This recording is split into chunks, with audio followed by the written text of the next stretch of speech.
président, tout nouveau président de la communauté de communes non, c'est pas des vallées de Porte-d'Ariège. C'est Port d'Ariège-Pyrénées. Un nom long, hein, même le président a du mal à le prononcer, donc il m'en excuse d'avance. Nous allons d'abord présenter un peu Alain Rocher, puisqu'il est connu depuis fort longtemps hein, dans le milieu économique, hein, en tant que président de Initiative Ariège depuis quelques années. Il était PDG des établissements Rocher, hein, Cooper Rocher, il y a au moins une vingtaine d'années, et aujourd'hui donc nouveau président.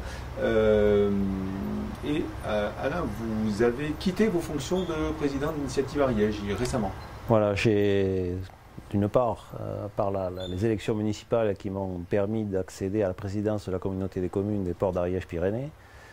J'ai donc souhaité arrêter la présidence d'Initiative Ariège, association que je présidais depuis 14 ans et qui m'a beaucoup apporté en termes de connaissance du territoire et d'approche de l'ensemble des activités économiques sur le département de l'Ariège.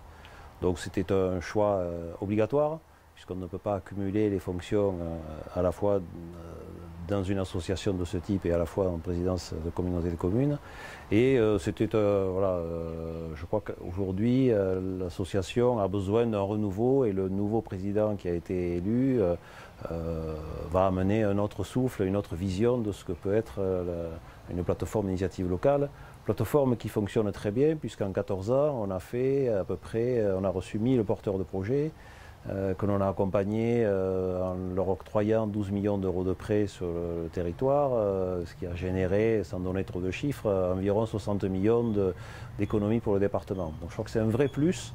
Et la valeur ajoutée d'Initiative Ariège, il faut le souligner, c'est de permettre à des créateurs ou des repreneurs d'entreprises de pérenniser l'action qu'ils vont mener, puisque une entreprise, quand on crée une entreprise sur deux, malheureusement, ferme au bout de 3 ans, alors que par un accompagnement et un prêt octroyé par Initiative Ariège, on arrive à un taux de pérennité de 92%, ce qui est quand même assez intéressant. Oh, il y a tout un réseau, le réseau EG qui accompagne. Bon, on aura l'occasion de croiser le nouveau président, hein, je crois que c'est... Il s'appelle Gilles Capy. Gilles Capy, un ancien de l'énergie. C'est exactement, il est de chez EDF, il est à la retraite, en cours de retraite progressive. Voilà, donc un nouveau président qui va s'occuper de ce fabuleux réseau. Revenons un peu à la communauté des communes, hein, donc, qui nous occupe cet après-midi. Elle est connue pour sa mono-industrie, hein, c'est le poumon de l'Ariège, en gros la Basse-Vallée, qui est représentée par un gros pôle industriel sur Pamiers, et puis jusqu'à Mazères aussi, hein, ça a quand même beaucoup d'entreprises, et peut-être un peu moins à Messagardin, où ça en a beaucoup d'industrie. En dehors de ça, quelle est la volonté de la communauté de communes de développer d'autres choses que cette industrie qui est quand même représente beaucoup d'emplois et beaucoup d'économies, ce qui est essentiel pour une communauté de communes, mais qu'est-ce qu'il y a d'autre à développer? Alors je crois qu'il faut quand même situer le contexte de la communauté des communes. C'est une population de plus de 40 000 habitants, c'est la première intercommunalité de l'Ariège. Et ça regroupe 35 communes qui vont, je dirais, au sud de Saint-Jean-du-Falga jusqu'aux limites du département de la Haute-Garonne et de l'Aude. Donc c'est quand même une entité importante qui effectivement a plutôt une vocation industrielle et économique. Depuis historiquement avec l'implantation d'Aubert et Duval et de tout ce qui a pu se développer autour de ça dans le secteur aéronautique. Alors aujourd'hui, le secteur aéronautique est un secteur qui est un petit peu sinistré, mais il y a d'autres secteurs qui se développent. Demain, on espère bien développer l'industrie touristique sur les ports d'Ariège-Pyrénées et aussi augmenter notre champ de compétences dans des domaines comme le bâtiment, etc., avec des zones d'activité particulièrement attractives, que ce soit sur Pamiers avec Gabriela, sur Mazères avec les Pignaises, Garaoutou, Bonzon, où bon nombre d'entreprises s'implantent de par la localisation de ces zones-là. Alors, il y a déjà des activités logistiques, hein, en dehors des sous-traitants aéronautiques ou l'industrie armement. On on a quand même aussi une grosse zone logistique qui a été développée près de Mazères. Gabriela aussi commence à un peu intéresser les gens. Traditionnellement, cette vallée effectivement attire peut-être le pôle toulousain. Donc on attire beaucoup d'entrprises qui ont du mal à trouver des terrains sur Toulouse, c'est ça? Voilà, exactement. Notamment sur Mazères, vous avez une société qui s'appelle HBF qui s'est implantée. Alors, je crois que la surface des locaux, on n'est pas loin des 10 000 m², donc qui est appelée à se développer, qui permet à notre territoire d'employer un certain nombre de collaborateurs et qui, par là même, permet aussi aux habitants de trouver des habitations dans des conditions correctes, etc. C'est vrai qu'un des points noirs, je dirais, de cette communauté, c'est le centre-ville de Pamiers, qui est quand même, qui a été, on va dire, laissé à l'abandon par les municipalités précédentes.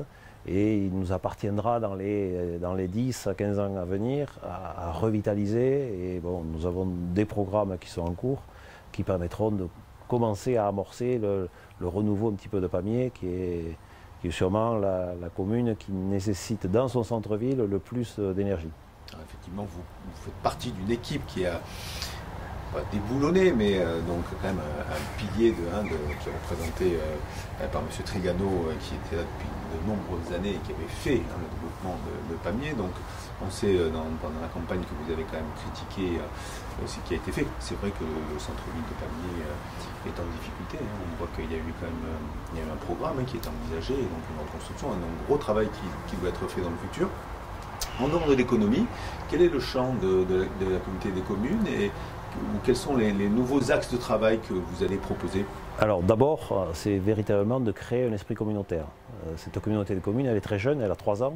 Elle est issue de la fusion de 2 communautés de communes qui avaient des modes de fonctionnement différents. Donc le fait qu'elle n'ait que 3 ans, c'est à la fois jeune et ça nous permet d'écrire une nouvelle page en essayant de faire adhérer l'ensemble des maires à une vision d'un projet de territoire.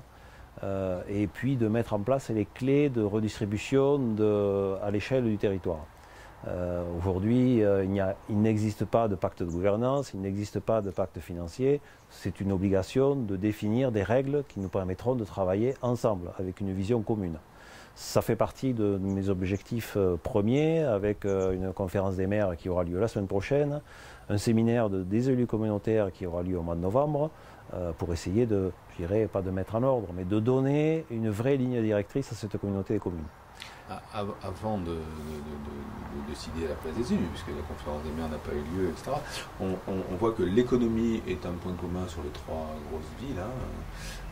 La démographie, puisqu'en fait c'est quand même là-bas que la démographie est en croissance, c'est un peu rare en Ariège, on est surtout en décroissance ou en stagnation. Là, sur ces 3 grosses communes, vous avez une démographie et plein de petites communes d'ailleurs de la communauté de communes qui sont en croissance démographique. Est-ce que ce sont sur ces axes-là que vous allez travailler?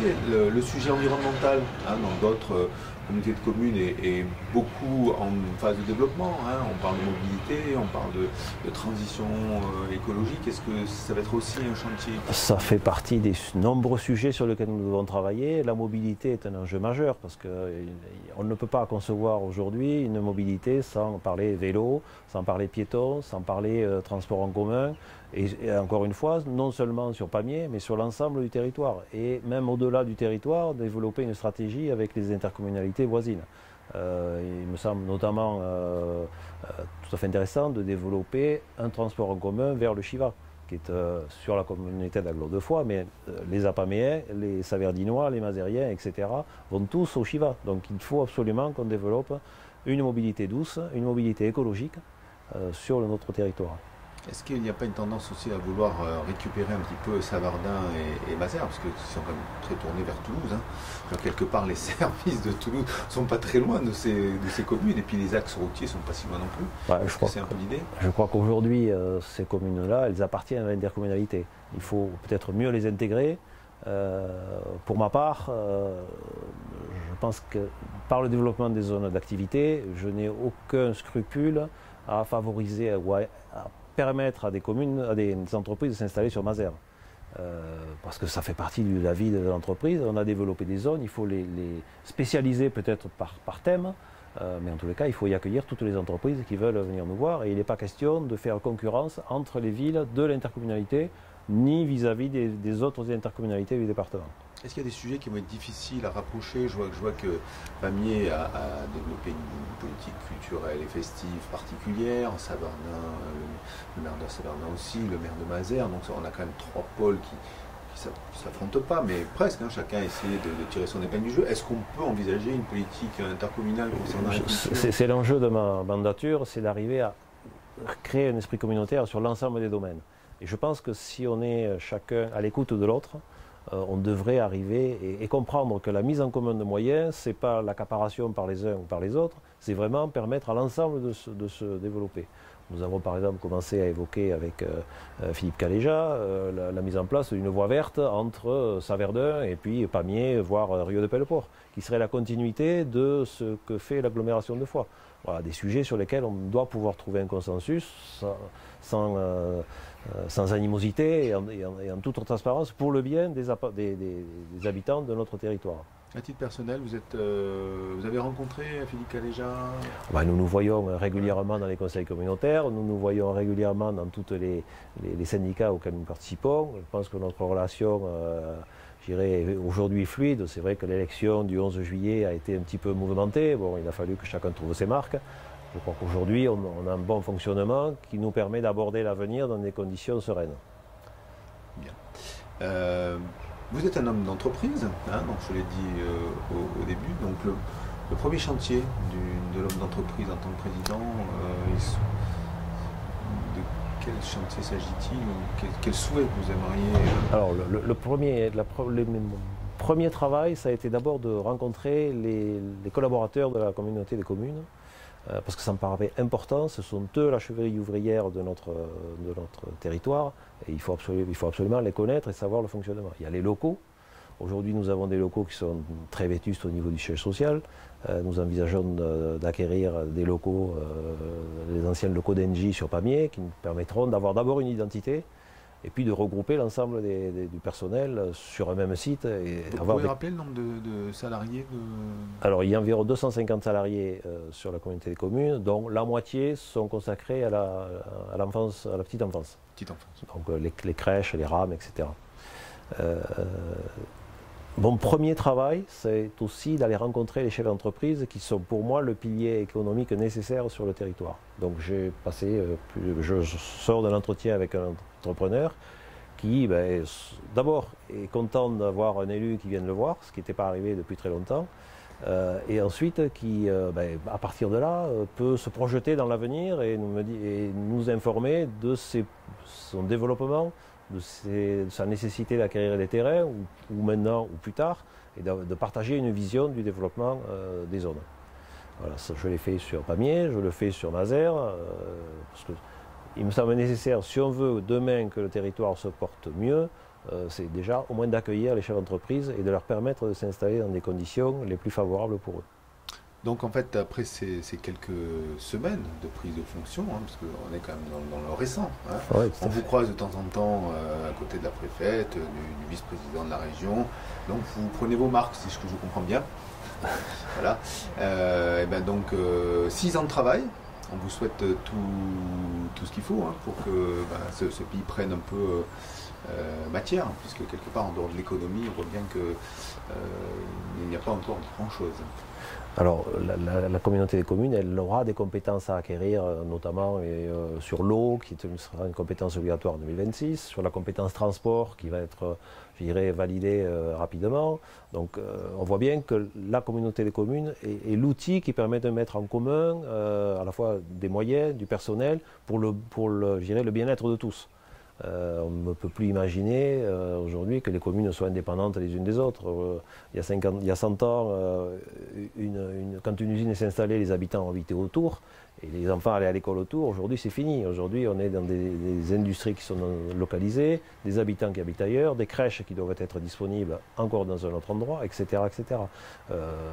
Une piscine qui doit être commune pour l'ensemble des habitants du territoire. Donc cette mise en commun de moyens, elle ne doit pas se faire au détriment des communes, mais elle doit se faire en complément des actions des communes. D'accord, donc un grand chantier quand même. Un grand chantier, vous avez raison de le souligner. Allez, bon courage alors. Merci beaucoup. Voilà.